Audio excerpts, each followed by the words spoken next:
बड़े बड़े हदफ के ताक़ुब में शाहीनों की बड़ी फाइट। पाक ऑस्ट्रेलिया मैच सनसनीखेज मरहले में दाखिल हो गया। पाकिस्तान ने 368 रन के हदफ के ताक़ुब में 265 रन बना लिए। जीत के लिए 103 रन दरकार, 6 विकेट्स बाकी। मोहम्मद रिजवान और इफ्तिखार अहमद क्रीज पर मौजूद थे। पाकिस्तानी मिडिल ऑर्डर की नपी तुली बैटिंग रही। ओपनर्स ने अच्छा आगाज फराहम किया। अब्दुल्ला शफीक 61 गेंदों पर 64 रन बनाकर पवेलियन लौट गए। इमाम उल हक के 71 गेंदों पर 70 रन।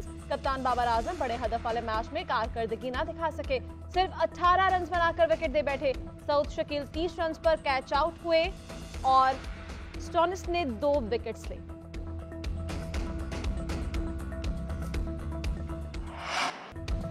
ऑस्ट्रेलियाई ओपनर्स का लाठी चार्ज, पाकिस्तानी बॉलर्स की जमकर धुलाई की। ऑस्ट्रेलिया ने 9 विकेट्स के नुकसान पर 367 रन बना लिए। दोनों ओपनर्स की सेंचुरियां। डेविड वार्नर और मिचेल मार्श की ओपनिंग जोड़ी के दरमियान 259 रन की रिकॉर्ड पार्टनरशिप रही।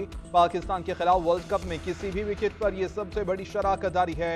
डेविड वार्नर के 163 और मिचेल मार्श ने 121 रन की शानदार इनिंग्स खेली।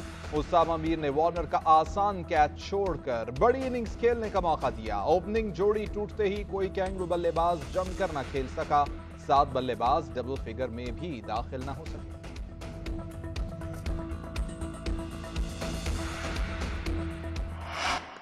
दुनिया की number 1 pace battery fuse kangaroos के सामने पसीने छूट गए। हारिस 83 रन देकर महंगे तरीन बॉलर साबित हुए। हारिस रऊफ इब्तदाई खराब कारकर्दगी के बाद 3 विकेटें उड़ाने में कामयाब हो गए। हसन अली ने 8 ओवर्स में 57 रन दिए, कोई विकेट नहीं ले सके। उसामा मीर ने 9 ओवर्स में 82 रन देकर सिर्फ एक खिलाड़ी को आउट किया। इफ्तिखार अहमद ने 37 और मोहम्मद नवाज ने 43 रन दिए। दोनों बॉलर कोई विकेट नहीं ले सके। शाहीन शाह अफरीदी ने रेस्क्यू ऑपरेशन करके पाकिस्तानी पेसर्स को बचाया। घूमती तेज रफ्तार गेंदों से ऑस्ट्रेलियाई मिडिल ऑर्डर के परखचे उड़ाकर रख दिए।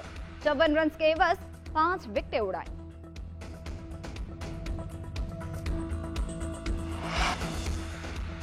जनरल आसिम मुनीर को छेड़ना हमारी बुनियादी गलती है। चेयरमैन पीटीआई के दोस्तों का ख्याल था कि फौज के अंदर हमारे बंदे मौजूद हैं।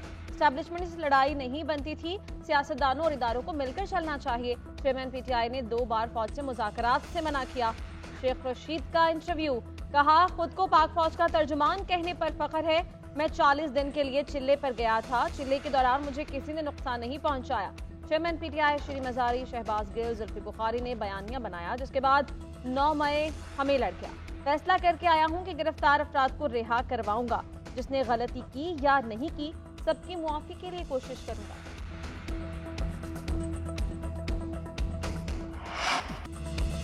नवाज शरीफ की वतन वापसी की तैयारियां मुकम्मल। कल दुबई से खसूसी तैयारे के जरिए रवाना होंगे। इस्लामाबाद एयरपोर्ट पर दोपहर 1 बजे लैंड करेंगे। इस्लामाबाद में कानूनी टीम के साथ मुशावरत करेंगे। पाकिस्तान आमद पर 2 प्लान तैयार। प्लान ए के मुताबिक खसूसी तैयारा शाम 5 बजे लाहौर एयरपोर्ट लैंड करेगा। बजरिए हेलीकॉप्टर जलसागाह पहुंचेंगे। प्लान बी के मुताबिक नवाज शरीफ इस्लामाबाद से हेलीकॉप्टर के जरिए लाहौर पहुंचेंगे। नवाज शरीफ से शहबाज शरीफ और मरियम नवाज का टेलीफोनिक राबिता। जलसे की तैयारियों के हवाले से आगाह किया।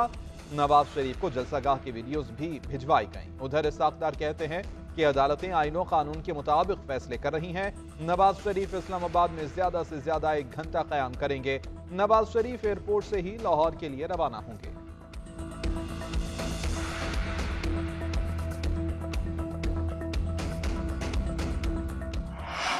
मुल्क भर से नवाज शरीफ के इस्तकबाल के लिए काफिले चल पड़े। कराची से लीगी मतवाले ट्रेन के जरिए निकले। कोयटा और मीरपुर खास से भी लीगी कारकुन लाहौर की जानिब रवां दवा।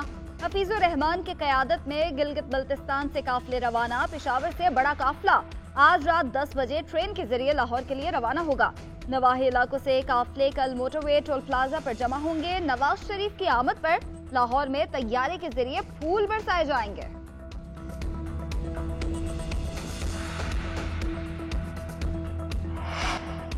नवाज शरीफ अपने साथ एक विजन लेकर आ रहे हैं। कौम को प्लान देंगे। शॉर्ट टर्म और लॉन्ग टर्म में मुल्क की मईशत को कैसे सुधारना है। नून लीग के रहनुमा मरियम औरंगजेब की GNN से गुफ्तगू, कहा गिलगित बल्तिस्तान से लेकर सिंध से काफिले आज लाहौर पहुंच रहे हैं।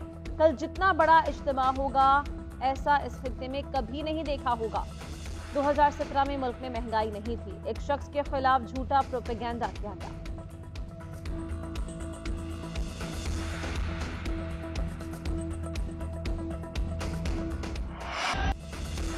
मीनार पाकिस्तान पर नून लीग के जलसे की तैयारियां मुकम्मल। 80 फीट चौड़ा 40 फीट बुलंद स्टेज तैयार। 3 हिस्सों में तकसीम। पहली मंजिल पर पार्टी क़यादत बारा जमान होगी। दूसरी मंजिल सीनियर रहनुमाओं के लिए मुख्तस कर दी गई। साबिक़ वज़ीर आज़म के खिताब के लिए बुलेट प्रूफ बॉक्स नस्ब। पंडाल में पार्टी परचमों की बहार। साउंड सिस्टम भी लगा दिया गया। मरियम नवाज और हमजा शहबाज का मीनार पाकिस्तान का दौरा। इंतजामात का जायजा लेंगे। जबरदस्त आतिशबाजी भी की गई। सुप्रीम कोर्ट में अहम मुकदमात समाअत के लिए मुकर्रर। फौजी अदालतों में सिविलियंस के ट्रायल के खिलाफ समाअत 23 अक्टूबर को होगी। जस्टिस एजाजुल एहसन की सरबराही में 5 रुकनी बेंच केस सुनेगा। Justice Munib Akhtar, justice Yahya Afridi, justice Mazahir Naqvi और जस्टिस आयशा मलिक शामिल।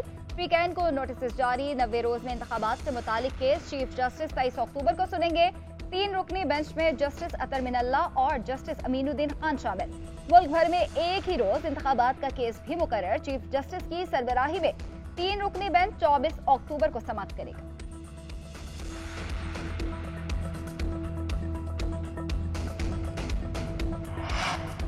चीफ जस्टिस काजी फायज ईसा की सरबराही में जुडिशल कमीशन का पहला इजलास। जस्टिस इरफान सआदत की सुप्रीम कोर्ट में तैनाती की सिफारिश। जराये के मुताबिक जस्टिस इरफान सआदत का नाम हतमी मंजूरी के लिए पार्लिमानी कमेटी को भिजवा दिया गया। इजलास में हाईकोर्ट के जजेस के सुप्रीम कोर्ट तैनाती के तरीक़ाकार की तजावीज़ पर भी गौर किया गया।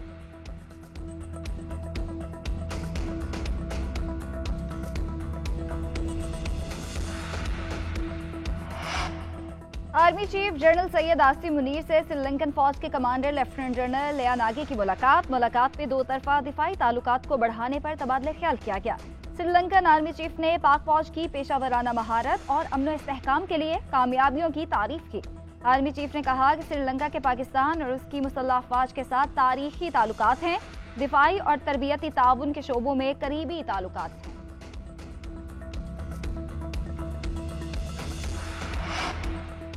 निगरान वज़ीर आज़म के दौरान चीन ने 20 मुआहिदों पर दस्तखत। एलामिये के मुताबिक दौरे के दौरान BRI में ताउन, सेहत, इंफ्रास्ट्रक्चर, सनत के मुआहिदे हुए। ज़राई मसनूआत की एक्सपोर्ट, स्पेस ताउन, डिजिटल मईशत, तरक्याती ताउन के मुआहिदे हुए।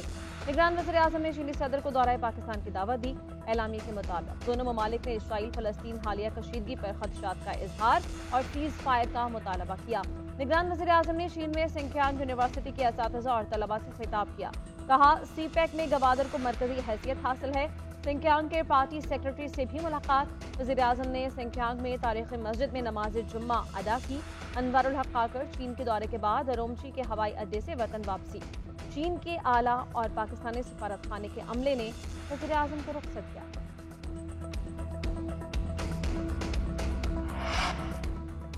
PIA के खरबों रुपए मालियत के असास से ठिकाने लगाने की तैयारियां। कौमी एयरलाइन ने अपने कीमती असासों का माली तखमीना लगाने के लिए निजी फर्मों से दरख्वास्तें मांग ली। PIA के पास कराची समेत मुल्क भर में 82 कीमती असासे मौजूद हैं। बैरून मुल्क न्यूयॉर्क, नई दिल्ली, मुंबई, एम्स्टरडैम और ताशकंद में भी कीमती प्रॉपर्टी मौजूद है। उधर पीपल्स यूनिटी ने कौमी असासों की नीलामी को रोकने के लिए भरपूर मुज़ाहमत का ऐलान कर दिया।